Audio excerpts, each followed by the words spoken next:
Hi everybody, I'm Sharon Spink and I'm over here in the UK. Those of you that know the UK, I'm up in North Yorkshire, the northern part of the UK for those of you in the States. I'm an actress and voiceover artist, and I live with a chronic disability called hypermobile Ehlers-Danlos.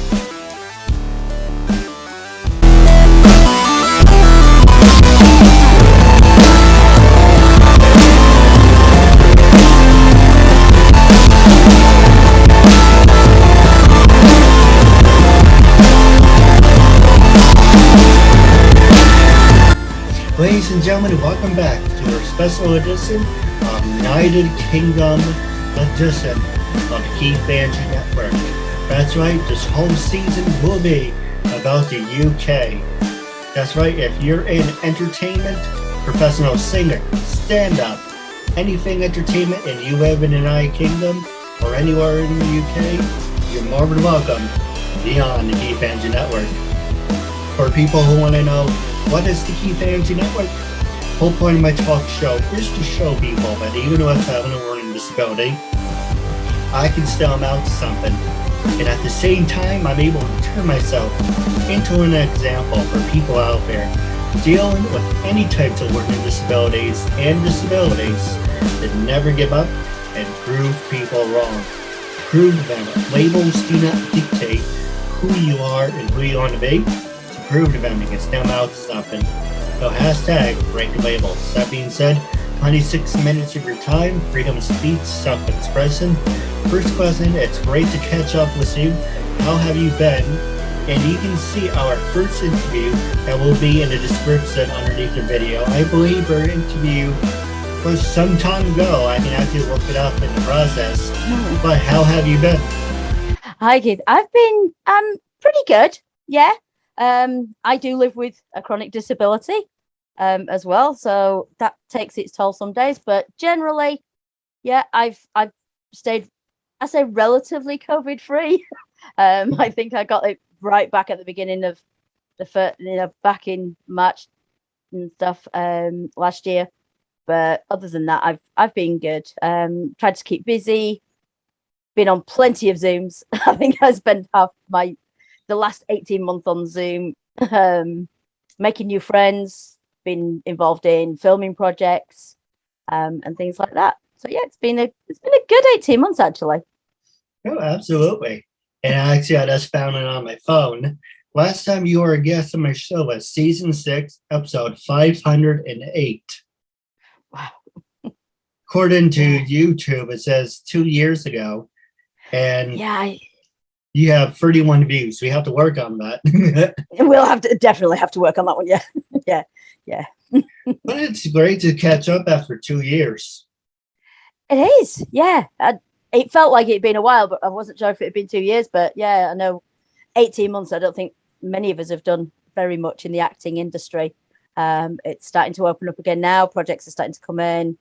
I'm involved myself in not only acting in a feature film, but helping to produce as well. So that's something new for me, is going down the production side of it.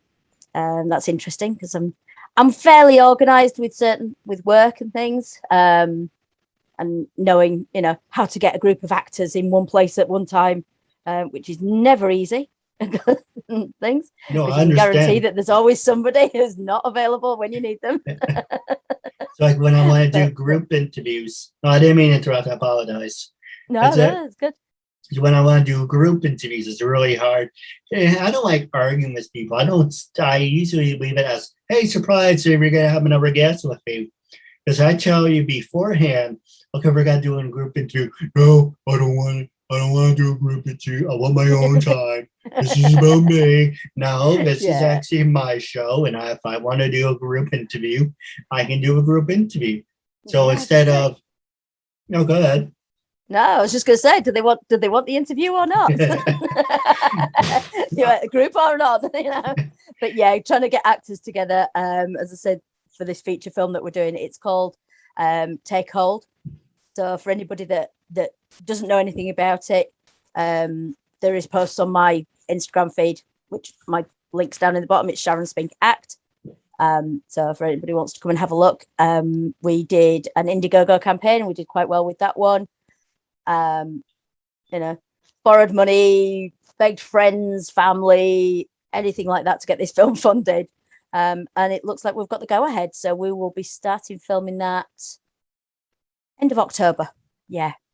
And it's going to be quite intense. It's based around an ex-soldier who suffers from PTSD and uses rock climbing to help him cope with his PTSD.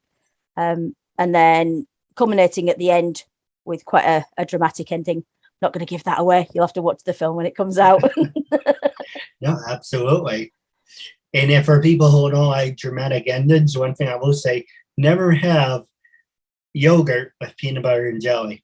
I did that. I wasn't thinking. I'm like, I always have yogurt with my sandwich. Peanut butter and jelly thing's it's not a thing. It's, I did notice in the shops the other week, there were jars of peanut butter and we call it jam here, not jelly in the UK. But there was jars of this peanut butter and jam. And I'm like, no. I might have to try it and see. Be brave. Then there's nothing wrong with having peanut butter and jelly. It's just that, you don't mix the two. And the jelly I was having, like, I know it's good because it was never opened before. But it had some kind of like an off taste to it. Have it, finish it, never again. But then again, it grows. I've done that with certain foods before. Yeah, tried it, don't like it, never buying it again. And I do want to clarify one thing. My other account got terminated, so I had to re-upload the episodes. I uploaded our episodes 2 years ago, but season 5 we're going to start season 9, so 8, 7, 6. So yeah, 4 years ago was when we did our interview. Because right now I'm going to start season 9. We're just finishing up season 8. So and that's good. Your season was season 5, so that's actually going back. I was 4 years. Wow. Hey, it came a long way, right? It's been too long, but you're still going. That's good. Yeah, we're still here. We're still doing what we love. Yeah, no, absolutely. So the first question I want to ask is, how have you been during the whole quarantine? And have you put your acting career on hold, or have you been just shoveling through? Yeah, it virtually went on hold. So as far as COVID goes, I've been pretty well. I think I did get something right at the very start of sort of March 2020 when we went into lockdown, the first one. I'm losing. This is the thing, that a whole year has sort of vanished. I want to say 2019, but I know it was 2020 because we lost that year.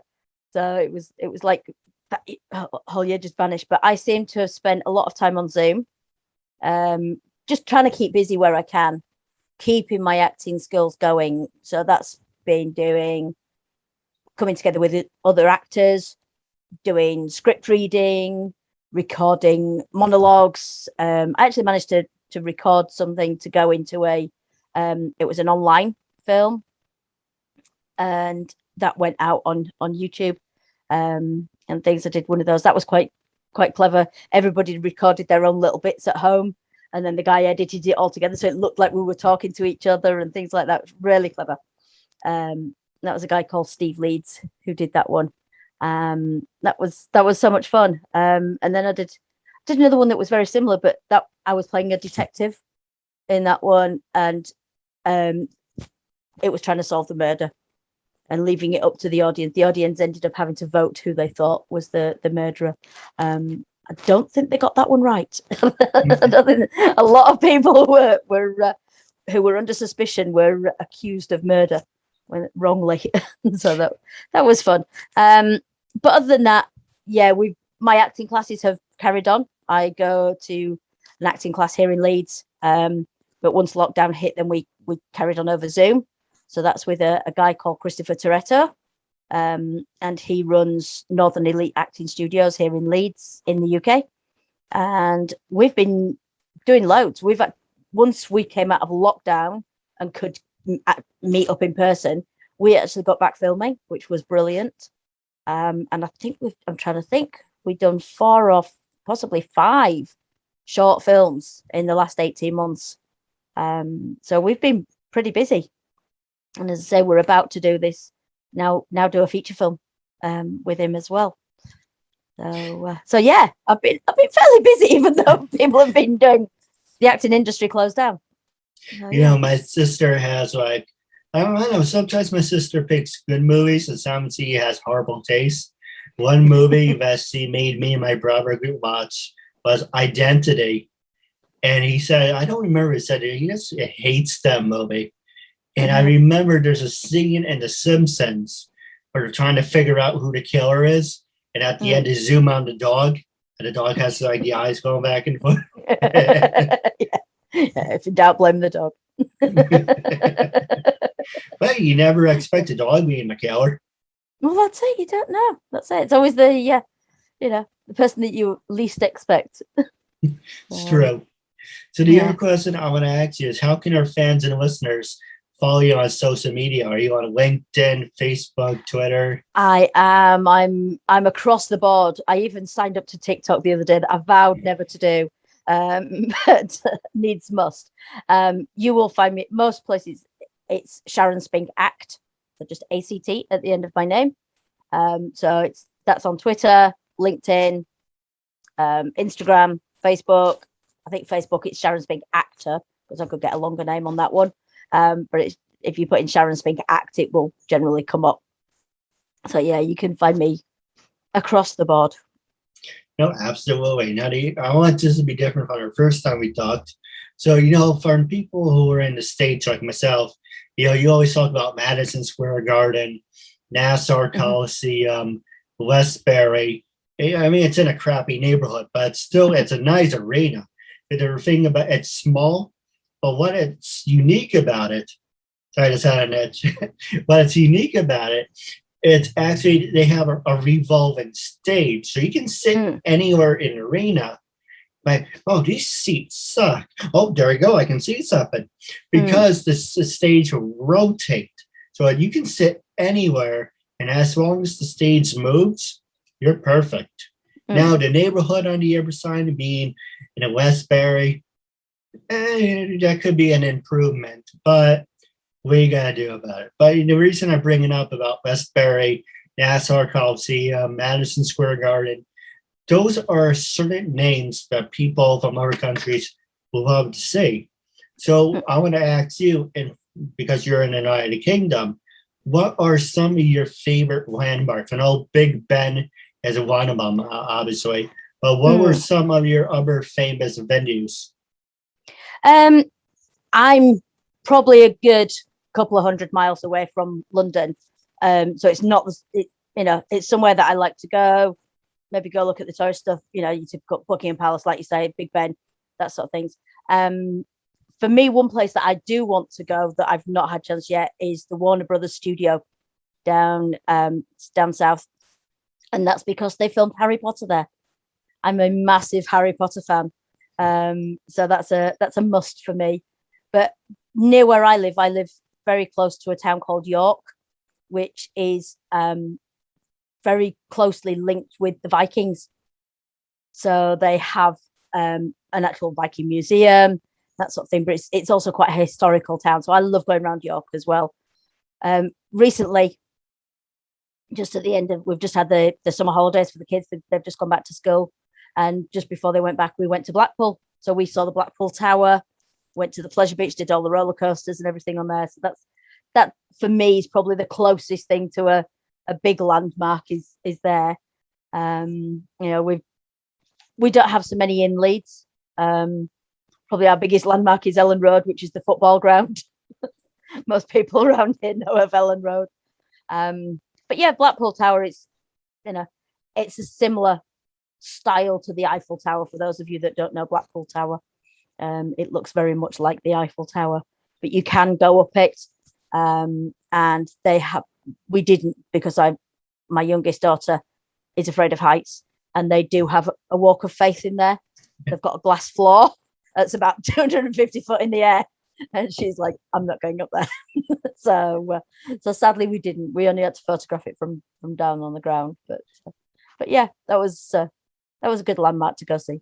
I can't remember where else it may be, but there's like paths that are going in the mountains where it's a walkway, but it's made of glass. Oh, I've seen that one. Yeah, I think it's in China, isn't it? That one. I think so. And they have like Yeah, special effects on it. It looks like mm, it's cracking, but it's not cracking. And that's the yeah, people just start having nervous breakdowns. yeah. Feel like me when I go on my roller coasters. And your question, I don't think I asked you, but have you ever been to the States? I have just the once. We went to Florida in 2000. So I did all the Disney, Universal, all the typical tourist stuff. We'd actually gone out for a wedding, not mine, Hazen Twad. I got married here, but yeah, we went out there for my sister-in-law's wedding, and we had a great time. Yeah, I love doing all the Disney stuff. I liked Universal more because of the roller coasters. As you can tell, I'm a big roller coaster fan. So, yeah, I loved it, and I'm edging to come back. Obviously, for me as an actor, it would be LA. If I was going anywhere, that would be the place. Hopefully, fingers crossed, in the not too distant future, I'll get a chance to go to LA, and do some filming out there as well. That would be great.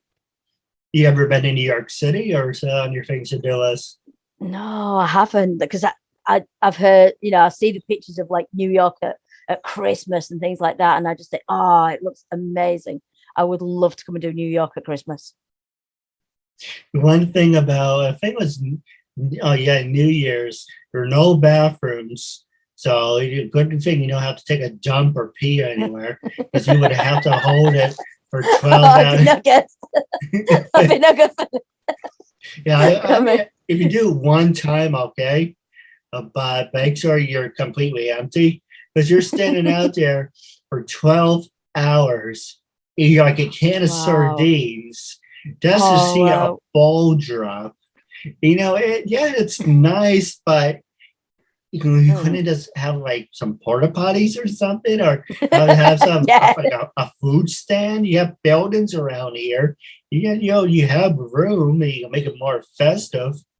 But the second thing I want to actually go back to the first one is what are you? I know this sounds like an oxymoron on my part, like okay, if you know she's from England, but at the back of my head, I'm like, ask the question anyway. Oh, ask it, So, ask it. so what are you doing for Thanksgiving? We don't actually celebrate Thanksgiving here in the I know UK, so that's the thing. it's It's November. Remind me, it's November time. That's yes, as November much as I know. 24th. Yeah, yeah. Well, that is actually 6 days before my birthday, so I wait and I celebrate my birthday. Prior to that, I celebrate Halloween. I love anything gothic, anything to do with vampires, that sort of thing. So Halloween's the one time of year when my friends say, "Oh, you fit in." I'm usually the one dressed as, quite gothy stuff, clothes and things. So I love Halloween, and I love, obviously celebrate my birthday, but I love Christmas as well. So as Thanksgiving isn't really I mean, it sort of could something be. we celebrate. It could be, it could well be, but yeah, here in the UK we don't really celebrate. I Actually, mean, you bring I up a do wish I happily wish all my American friends a happy Thanksgiving when it comes around. But no, we don't actually celebrate. you actually bring up a good point. Why is it Christmas, Halloween? It's globalized, but then there's okay. There's some holidays, July 4th. That's America's birthday, Mm, but Christmas and Halloween, and obviously there's Jewish people in England. So Yom Kippur, Yom Kippur, mm. Passover, Easter. Yes, that's another one I was going to say. Yeah, It's amazing how certain holidays are globalized, and everyone's kind of like, don't care for it. yeah. I suppose it depends if it's indicative to the country, Yeah, and things. We have St George's Day, but we don't particularly sell it. We don't. It's not a bank holiday or anything like that. My birthday is on St Andrew's Day. I'm not Scottish, so I don't celebrate it. I celebrate my birthday.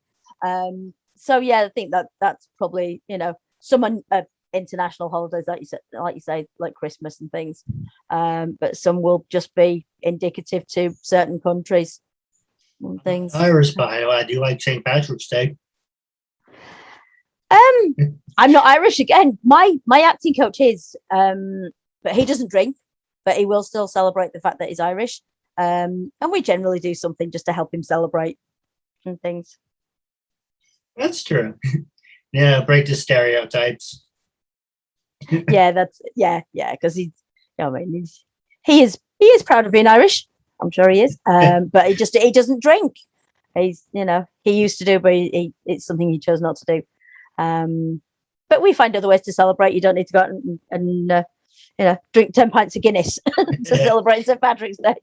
It's funny you should mention Guinness. He actually reminded me of the Guinness Book of World Records. So I wonder if those two are actually related. I wonder if someone really got tanked and that said, let's do something completely stupid and set a record.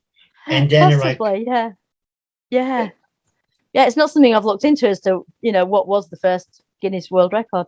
Because I think when that was created, I don't know if it was even sponsorship, because I don't know if sponsorship was done way back when that was started. Maybe it was, I don't know. But yeah, it probably was somebody getting drunk going, let's do something stupid. Yeah, absolutely. So I'm going to pass the show over to you. It's the last 5 minutes. Was there anything you want to talk about? Anything you want to promote? You can ask me anything. I have no cards on my slaves. Okay. One of the things that I mentioned earlier was I do live with a chronic disability. So I'm sure if I tell you I have something called hypermobile Ehlers-Danlos, you're going to go, what is that? And I'm sure most of your viewers would do as well. So look it up if you're not sure. It is what's known as a connective tissue disorder. So basically, a lot of my joints are unstable. The collagen in my joints and things means that my joints they're extra flexy. I'm quite bendy, but it's more than that. It causes joint pain. There's a lot of comorbidities alongside it. I suffer with a lot of migraines, stomach problems, things like that. My heart rate races when I stand up and things like that, go dizzy and things. It can be genetic. So 3 out of my 4 daughters have some form of hypermobility or HEDS, we call it EDS. So, I've passed that on as well, which it's been passed on to me. So I'm not, yes, there is the guilt there, but I go, no, this is nobody's fault. It was passed down from generations ago. Yeah. So, because my dad tried to say, well, whose fault is this? And I'm like, nope, not blaming anybody. It's something I live with. So living with chronic pain it's not fun. Fatigue is something that is a major factor because your body's working a lot harder every single day to try and cope with the instability in your joints, just to try and keep you upright and things. But alongside that, I am my youngest daughter's carer because she suffers quite badly with it as well. So I got like double whammy. But like you said earlier, we don't let it stop us.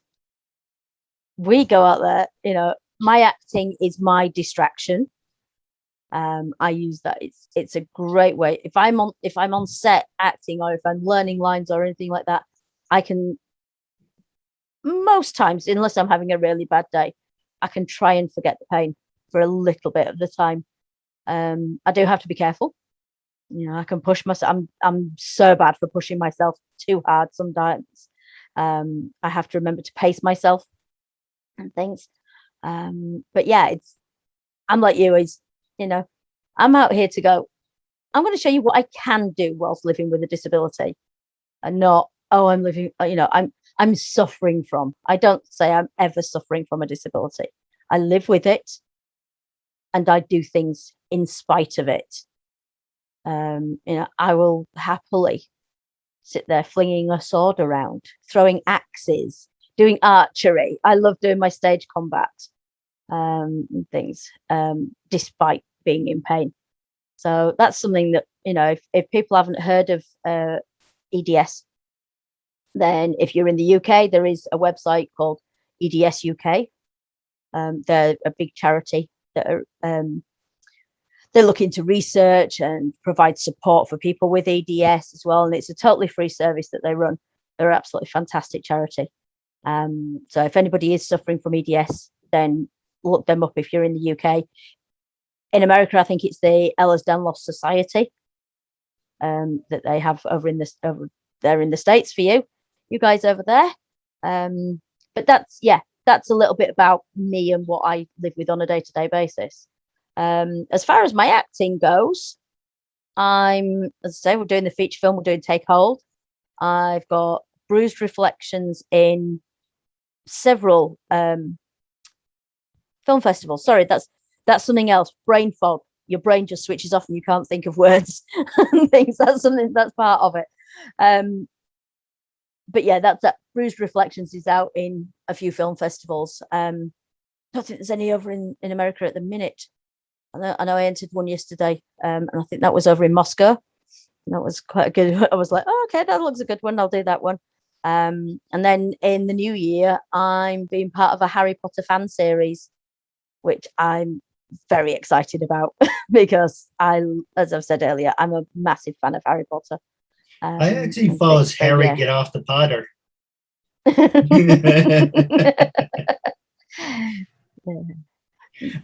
But yeah, it's something that I've wanted to do for a long time, is play. I would have loved to have been in the films, would have loved to have been in the spin-offs, Fantastic Beasts, things like that. I'm hoping that there's going to be some more and I'll get a chance to be in something. But this is, at the minute, this is quite close. And I get to play Professor Sprout. So, because for those of you that don't know me, I am under 5 foot tall. I am a plus size lady. So I'm a similar shape and size to the lovely Miri Margolis. So I get to play her character. No, absolutely. Yeah. I do have a couple questions for you off the air, but the last one is, it was a real honor and privilege capsing it up with you. When we do part 3, it will be a live edition on Instagram, so we can interact with our fans. And for people who want to follow the KeithAndrew Network, and the one thing I do want to throw out real fast, why am I doing international KeithAndrew Network? I'm trying to make the KeithAndrew Network globalized, number one, and build a fan base. We did definitely talk about that off the air. Just wanted to throw it out. But if you're watching on YouTube and Facebook, hit the notification. You'll be notified of brand new episodes of the KeithAndrew Network that's up and ready. But wrapping up our HQ segment, it was an honor and privilege catching up. And I'm looking forward to part 3 down the road. That's great. Thank you very much.